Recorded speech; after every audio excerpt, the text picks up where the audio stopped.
We continue our special coverage this midday with terror in Brussels. I felt the first shockwave hit me, and that was a bit of an ear ringer, and then the second one was probably even more powerful, even though it was further away. Dozens hurt or injured. Flights from America diverted or canceled.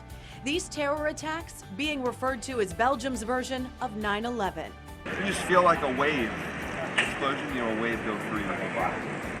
Our coverage continues now. The thoughts and the prayers of the American people are with the people of Belgium, and we stand in solidarity with them in condemning these outrageous attacks against innocent people. We will do whatever is necessary to support our friend and ally Belgium in bringing to justice those who are responsible. And this is yet another reminder that the world must unite.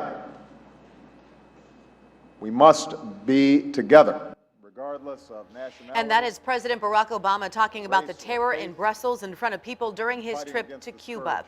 So far on this midday, we can confirm 34 people are dead after 3 explosions at the Brussels airport and metro station. Leaders are calling this a terrorist attack carried out by suicide bombers. Now, these attacks are just days after law enforcement arrested a main suspect in the Paris, France attacks from last November in Brussels. And right now, the U.S. Embassy in Brussels is telling all Americans in Belgium to stay where they are and avoid public transportation. Now, we can confirm NBC News reports 3 Americans are injured after the attacks, but so far, no Americans are dead. 10 on your side's Chris Horne is live in the newsroom with the latest details. Chris? Katie and Lex, the list of casualties had been growing steadily over the past several hours, but now seems to have stabilized, at least for the moment. The explosions occurred first at 8 a.m. Brussels time, and then another explosion that reportedly happened at 11 minutes after 9. Yes, at 9/11. And in the past hour, ISIS has now claimed responsibility for these attacks. A series of deadly explosions rocked the city of Brussels Tuesday morning, with 2 blasts at the airport killing several people, according to the public broadcaster RTBF. Witnesses told broadcaster RTL that at least one of the explosions occurred in the airport's departure hall.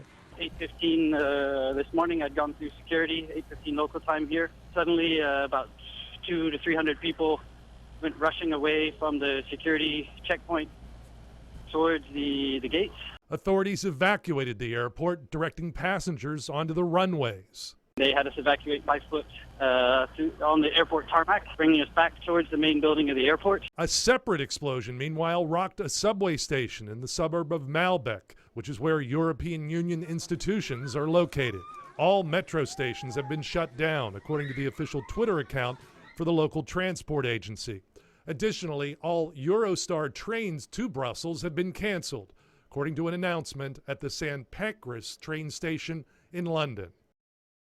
And here are the latest numbers from these horrific attacks. CNN is quoting Belgian media as saying 34 people were killed and 187 others wounded in 2 explosions at the Brussels airport and 1 at a city subway station. The airport, we understand, will be closed at least through tomorrow. Regarding the bombings at the airport, U.S. officials say they believe one was a suicide bomber while the other was a suitcase bomb. And as you mentioned in the lead, Katie and Lex, these coordinated attacks come less than a week after authorities captured a prime suspect in the Paris bombings from November. President Obama said this morning these were outrageous attacks against innocent people, as you heard a moment ago.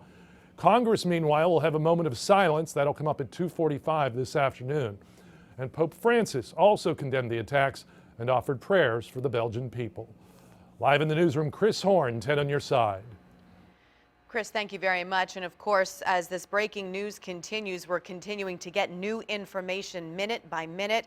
We just learned from NBC News, the men you see here pictured are the suspects, are 3 suspects in the Brussels airport terrorist attacks. So again, Belgian authorities released this image of 3 suspects at the Brussels airport after the terrorist attacks. Take a good look there, and you can bet that a lot of questions still need to be answered concerning these 3 men.